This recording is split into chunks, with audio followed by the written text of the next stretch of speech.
29 dekabr 2025-ci ildir və həftənin bazar ertəsi gündür dəyərli izləyicilər. Ermənistanda Azərbaycan benzini üçün növbə yaranıb. Şok görüntülər var. Azərbaycan benzinini almaq üçün Ermənistan vətəndaşları çox sərfəlidir.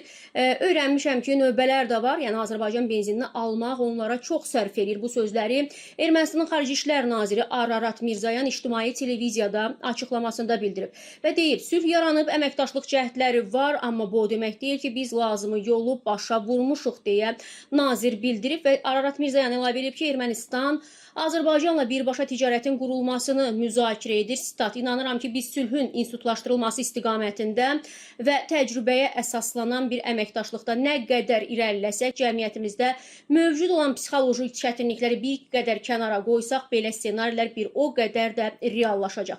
Xatırladaq ki, Azərbaycan 1220 ton AI-95 benzinini Gürcüstan-Ermənistan dəmir yolu vasitəsilə Ermənistana çatdırıb və bu barədə razılaşma noyabrın 28-də Qəbələ şəhərində Azərbaycan Baş nazirinin müavini Şahin Mustafayev ilə Ermənistan baş nazirinin müavini Mher Qriqoryanın görüşündə əldə olunub dəyərli izləyicilər.